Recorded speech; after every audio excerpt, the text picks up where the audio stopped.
এই হচ্ছে AGT live 24/7। This is AGT Live 24/7.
সবাইকে প্রীতি শুভেচ্ছা এবং অভিনন্দন জানাচ্ছি। কমরেড সম্রাটের স্মৃতির প্রতি গভীর আন্তরিক শ্রদ্ধা নিবেদন করছি। পরিবার পরিজনদের প্রতি সমবেদনা জ্ঞাপন করছি।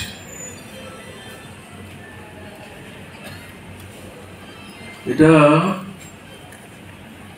মেনে নেওয়া খুব কঠিন। 7 দিনের ব্যবধানে একই মঞ্চে দাঁড়িয়ে দুটো স্মরণ সভায় আমাদের কথা বলতে হচ্ছে। সমীর চক্রবর্তী এবং আজকে সম্রাট। কাকতালীয় মনে হতে পারে, দুজনই আগরতলা মহাত্মা গান্ধী মেমোরিয়াল স্কুলের ছাত্র ছিলেন। সমীর অগ্রজ সিনে দুজনেই মহাত্মা গান্ধী মেমোরিয়াল স্কুলে পাঠরত অবস্থায় তাদের বিদ্যালয়ের আভ্যন্তরীণ সমস্যাকে ভিত্তি করে প্রতিবাদী পদক্ষেপ গ্রহণ করতে গিয়ে একটা আন্দোলনের পরিমণ্ডল তৈরি করেছিল। একে ভিত্তি করেই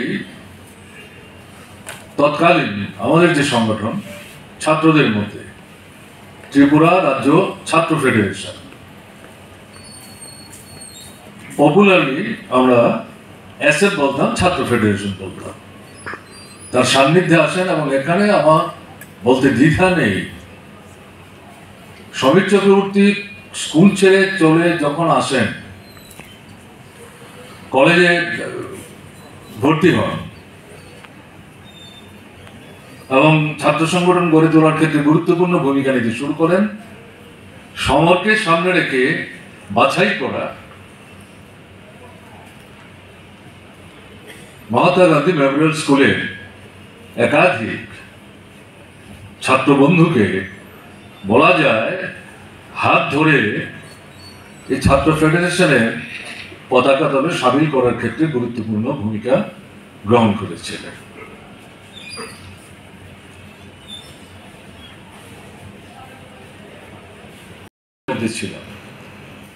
পার্টি অফিসে থাকলে ফাইল ইত্যাদি যা আছে এটা ঘাটলে আমি এটা বের করে তুলতে পারতাম, কিন্তু আমি দেখুন পার্টি অফিসে নেই, বাড়িতে বই আছে কিন্তু ফাইল ইত্যাদি তো নাই। তখন প্রথম নামটাই সমরের আমার মাথায় আসলো, only Samar can solve this. এবং সেটা মানে বলা যায় যে কম্পিউটার সংরক্ষক সাধারণভাবে আমাদের লড়াই সংগ্রাম ইত্যাদির সাথে সম্পর্কযুক্ত কোনো বিষয়ে তাকে কিছু প্রশ্ন করলে পর তার সমসাময়িক সময়ের আগেও ঘটে যাওয়া ঘটনা এগুলো সম্পর্কে সুনির্দিষ্টভাবে বলতে পারত।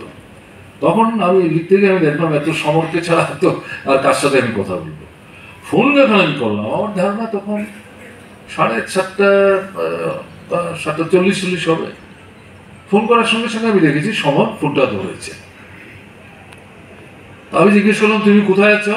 আমি জানি হয়তো সে নিশ্চয়ই বাড়িতে আছে, বলে বাড়িতে আছি, কিন্তু কথাটা পরিষ্কার আসছে না।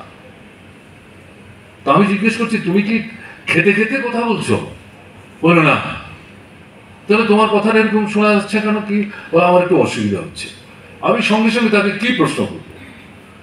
আমি বললাম তুমি ইমিডিয়েটলি ডাক্তারদের সঙ্গে কথা বলো। তখন আমার একটু সন্দেহ হলো, একটা হতে পারে কিছু জটিল কিছু ব্যাপার। আমার ধারণা বাড়িতে মহল আছেন অথবা তার পাশে মহল বড় ভাই, হ্যাঁ পাশেই তো ঘর, তারা আছেন, সঙ্গে সঙ্গে কথা বলবে, পাশে হাসপাতাল আছে। তখন দ্বিতীয় কোনো চিন্তা করার কোনো সুযোগ ছিল না। সমর বলল ঠিক আছে, আমি ফোন ছেড়ে দিয়েছি। এই যে সর্বশেষ তার সাথে আমার কথা, তাও তার সাহায্যের জন্যই যাচনা করতে গিয়ে তার সঙ্গে আমার কথা বলতে হয়েছে। তার উপর এতটা বিশ্বাস আমাদের ছিল। It's a big loss. তার পরিবারের জন্য তো নিঃসন্দেহে। আমি এটা শুধুমাত্র তার স্ত্রী পুত্রবধূর কথা বলছি না, যে পরিবারে সে বড় হয়ে উঠেছে, সমর হয়েছে, যে পরিবারকে ভিত্তি করে। তার মা বাবা এখন হয়তো নেই, দিদি আছে, ভাইয়েরা আছে, অন্যান্য পরিজন আছে, যার যার মতো করে চললো। ওই বাড়িটাতে গেলে পরে মনে হয় না তারা ভাগ বিভাজন করে আছেন, মনে হয় একই থালাতে তারা সবাই খাচ্ছেন। সেই পরিবারের জন্য এটা অপরিণীয় ক্ষতি, অস্বীকার করার কোনো সুযোগ নেই। আমাদের পার্টি এবং গণতান্ত্রিক আন্দোলনকে বাদ দিয়ে পার্টির কি শক্তি, তার কি লাভ, তার কি লোকসান? কাজে একটা আরেকটার সাথে ওতপ্রোতভাবে যুক্ত, স্বাভাবিক কারণে তার এই মানে অসময়ে, আমি বয়সের দিক থেকে বলছি, চলে যাওয়াটা খুবই ক্ষতি হয়েছে। এখন শূন্যস্থান তো থাকে না, এটা প্রকৃতিরই ধর্ম, কিন্তু একটা কর্মী, ক্যাডার, লিডার, বিশেষ করে কমিউনিস্ট আন্দোলনে এ তো রাতারাতি তৈরি হয় না। আপনি চাইলেই উপর দিকে থেকে যদি কাউকে জোর করে চাপিয়ে দেন, বাধ্য তো মনে হবে না, কিন্তু জনগণের কাছে তো অ্যাকসেপ্টেবিলিটি থাকবে। জনগণের কাছে অ্যাকসেপ্টেবিলিটি আর্ন করার মধ্য দিয়ে যারা নেতৃত্ব উন্নীত হন তারাই তো প্রকৃত নেতা। এই সমরাধ্য এরকম প্রক্রিয়ার মধ্য দিয়ে নিজেকে নেতৃত্বের স্তরে নিয়ে গেছে। সমর কিন্তু মানে প্রচারধর্মী ছিলেন না। মিডিয়া, প্রেস, ছবি ছাপানো, প্রতিদিন তার নাম ছাপা হোক, এই সমস্ত দুর্বলতন্ত্র তো আমি সমরের মধ্যে দেখি। আমি খুব আন্তরিকতার সাথেই বলছি। দ্বিধাদ্বন্দ্বের মধ্যে তারা ভুগছিলেন, শেষ পর্যন্ত সিদ্ধান্ত নিয়ে তাকে বাঙ্গালোরে পাঠানো হয়, তার পরিবারই উদ্যোগ নেন। আমরা তো শুধু পরামর্শ দিয়েছি। বাঙ্গালোরে একটা অতিরিক্ত সুবিধা হচ্ছে তার পুত্রবধূ, তারা দুজনেই ওখানে কাজ করে। আর পুত্রবধূটি সমরের কাছে কন্যা সম, এবং কালকে তার সঙ্গে কথা বলতে গিয়ে আমি শুনলাম, তার বাড়িতে আমি গিয়েছিলাম, যে আমাকে মা বলে ডাকতো।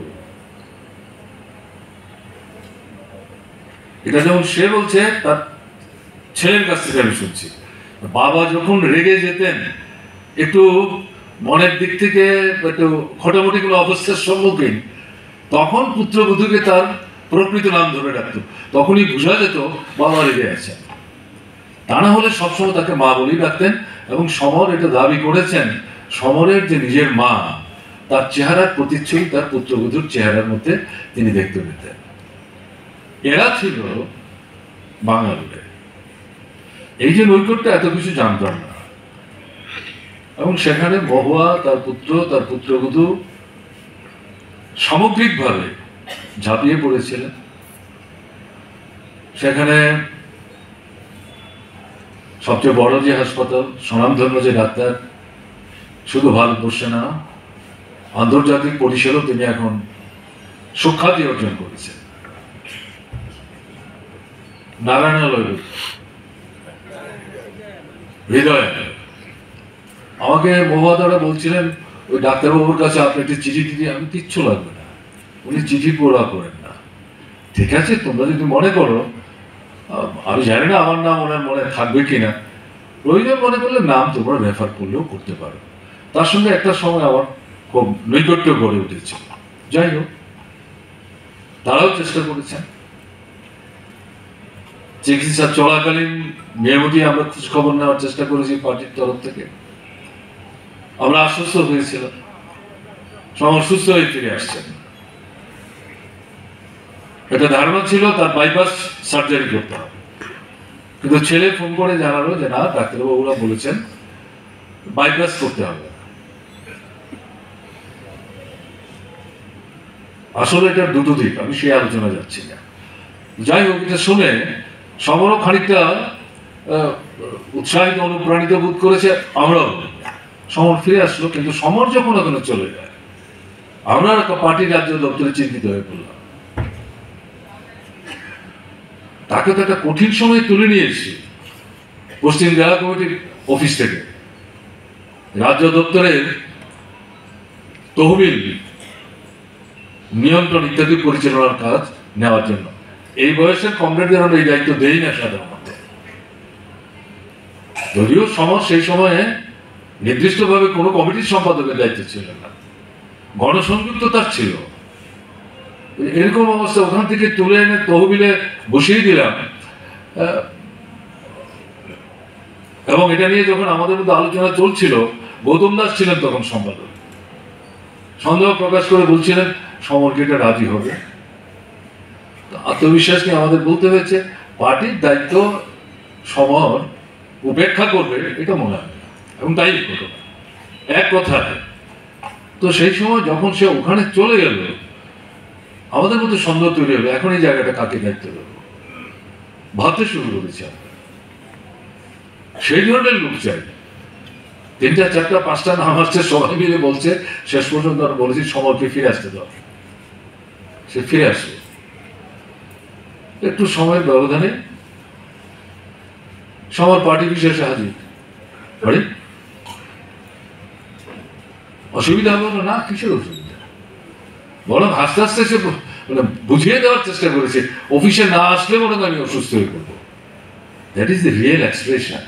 এবং তার ফ্যামিলির লোকও এটাই তারা উপলব্ধি করতেন। আমি আপনাদের যেটা বলবো, যেদিন সে হাসপাতালে শেষবারের মতো ভর্তি হলো, তারও ঘন্টা 1.5 আগে তার সাথে আমার শেষ টেলিফোনে কথাবার্তা। আমি বিলুনিয়ায় গিয়েছিলাম, বাদল সিং তাকে হত্যা করেছে, প্রায় বলা যায় প্রকাশ্য দিবালোকে, যেখানে চোত্তাখোলা